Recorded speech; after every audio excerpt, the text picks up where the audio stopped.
would, he's sick, they'd go wait on him and help him carry food. He got up there and he said, man, I tell you, them people don't care nothing about no black man. All they want out of a black man is a hard 12-hour days of work.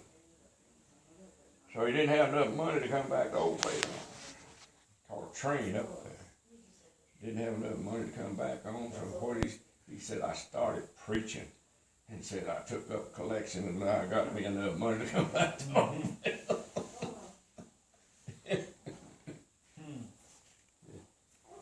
He said, I ain't leaving Old Bay no more. And it was kind of odd and funny. It wasn't funny, but it was very, very odd. Another black over there named Jose Sandifer. He sang right at Oscar. Oliver, he's a little younger, and he could do Arthur and they cut cross ties over there. And the way they cut them was with an axe. Chop the side like that right there. They just chop it off, wire it. And Arthur would do a little of that. If he didn't, he got where he couldn't do that too much, he'd help them saw them down and cut them in 8-foot lengths. And they'd give them a nickel, a dime a piece. And then they'd make about $1 for something cutting it, you see. And some of them blacks could make $6 or $7 a day doing that. Hosey would do it, he did a little of that.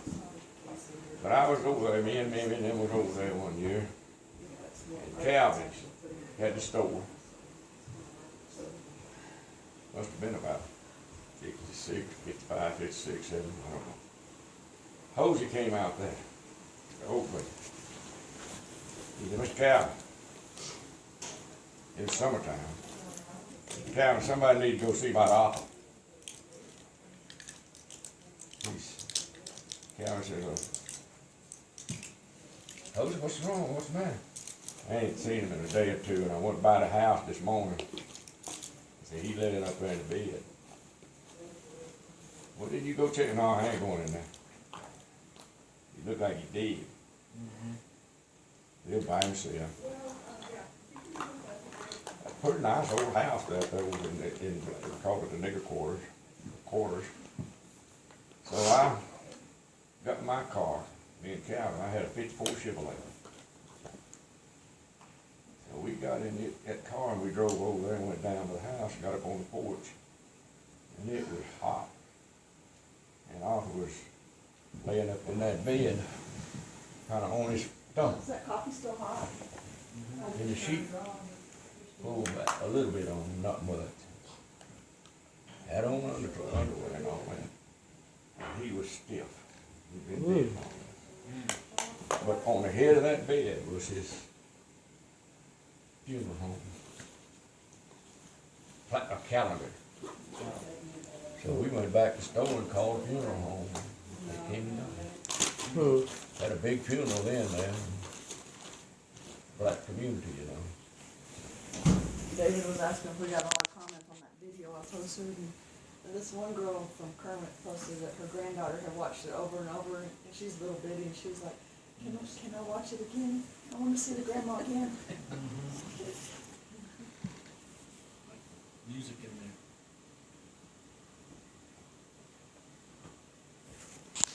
That Hosey Sandifer, I said, I had another one over there named William Lenore. They worked together a lot in the farms. And my oldest brother, Born, they was working up there in the field just above where Simeon lived, Born was. And Hosey and Lenore were working in the field above that, right where the house now. And an oil well was drilled there, or gas well. They was working on that. And they was planting cotton or corn or something, back and forth. And William Lenore, he's plowing one of them old ewes, and Hosey the other one. They was way apart. And Born on the fence row there, between the two fields was a bunch of bushes. Sassafras bushes, we call them, used them for bean sticks, you know, and cut them down. But anyway, Born saw Hosey come out to the end of William come out to the end of the road. William stopped. They go, okay, never mind. He got him a plug of tobacco. We'll just make a copy. And so, anyway, they're not supposed to do Stood behind that plow stalk, you know, and She wrote the court of appeals and they got were him out of plug of tobacco. police. Boy says, So William, she's wanting give me a chew of tobacco. board to see if we About that time, the old mule looked around. can do something. Which can you? William looked. He couldn't know where that voice was coming from. But I He doubt. go back and looked. Went to the front of the mule, looked around. He come back. Court reporters are fearful Boy of says, keeping their job. give me a chew of tobacco, William.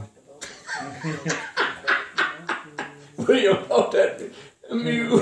Almost gave him one, but He waited till the hose he got back up there from the other end. That mule talking to me.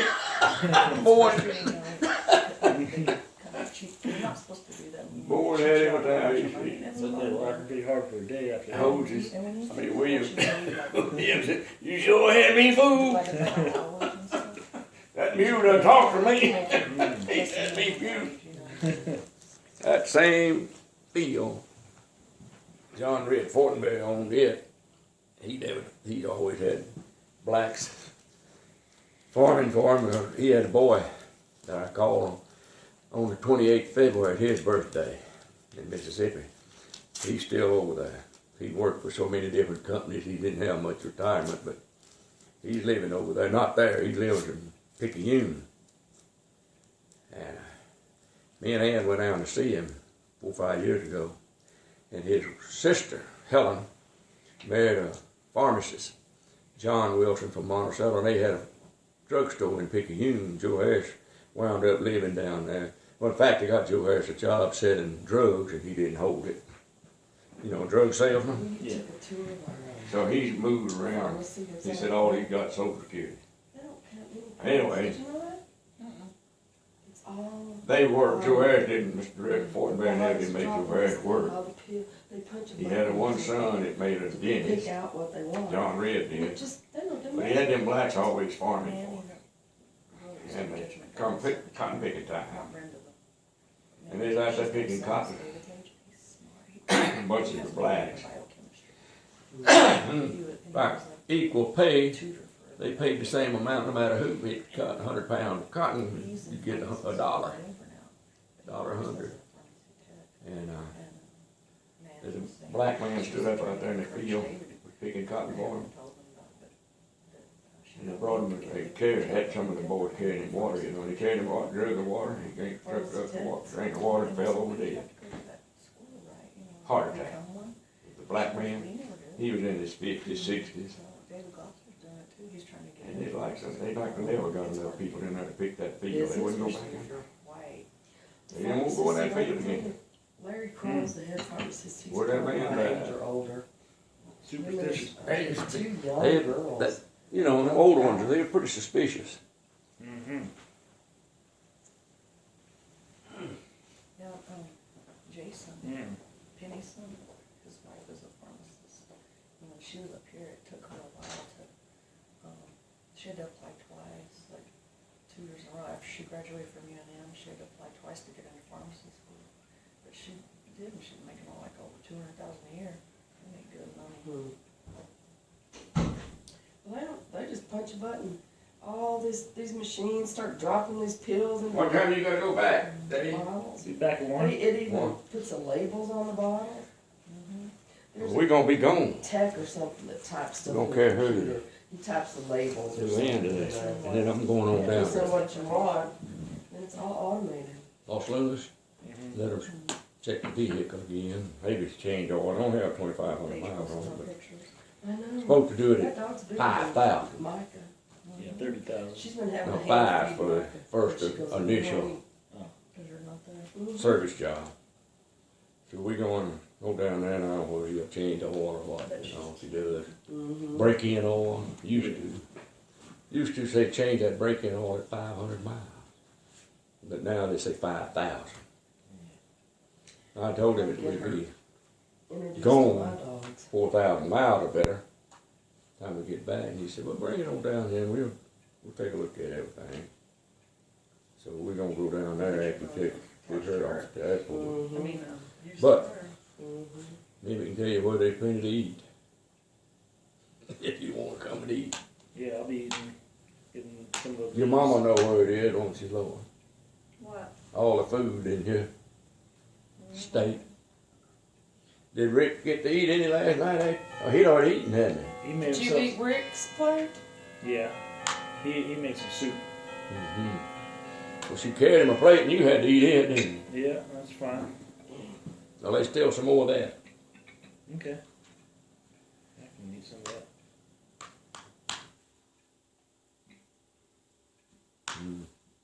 Your mama's got a key, hadn't you? Mama? No. If not, I can go to the shed to have a key to get in here. You know where that key is out there? In there?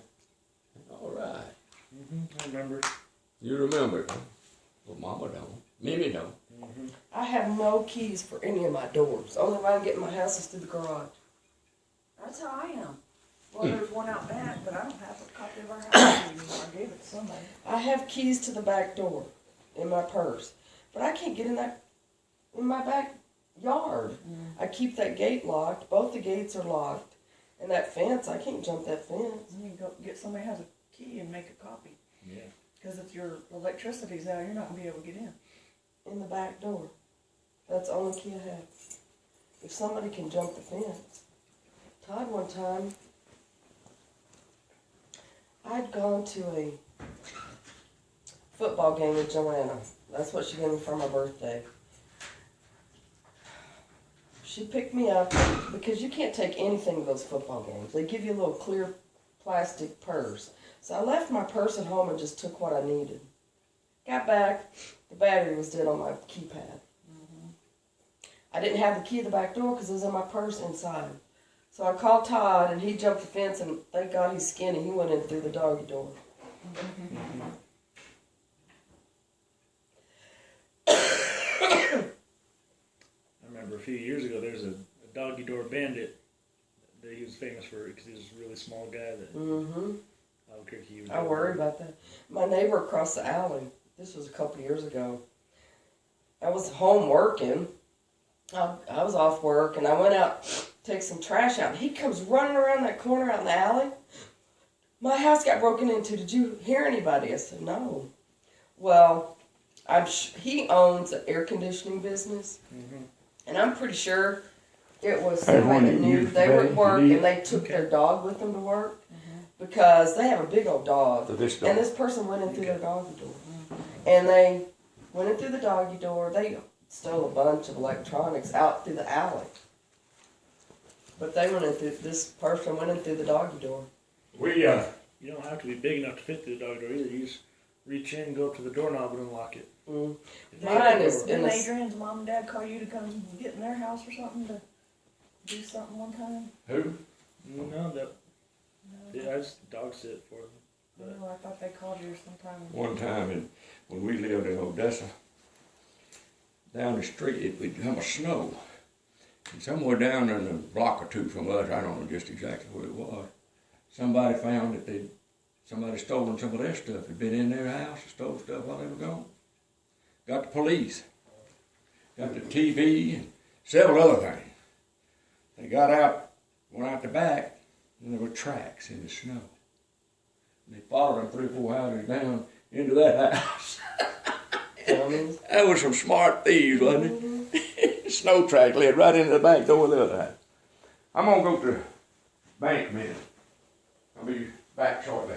Seth's house, the last one we lived in, when he was here in Albuquerque, had a doggy door that got through the wall, but they also had a locked gate that went on the outside that had basically like a doorknob lock on it, like a deadbolt that you could lock on the outside. And that was pretty cool. My doggy door is in the sliding glass doors. I have one of those long panels that fits in there. Are you parked behind me, anybody? Probably. But I mean, the way I think about those is, unless you have all bars, You in park your behind windows me, and or everything, the- like a I don't doggy know door is if not I- going to matter because if they want it in the house, it'll break the window. Well, you know I'm what? on this side. I saw a long time ago that if you, no matter how big it is, if there's a dog that barks, they're going to go to the next house. Thieves are. They don't want any kind of noise. Yeah. So even if it's a little dog barking, they'll forget your You need me house. to move?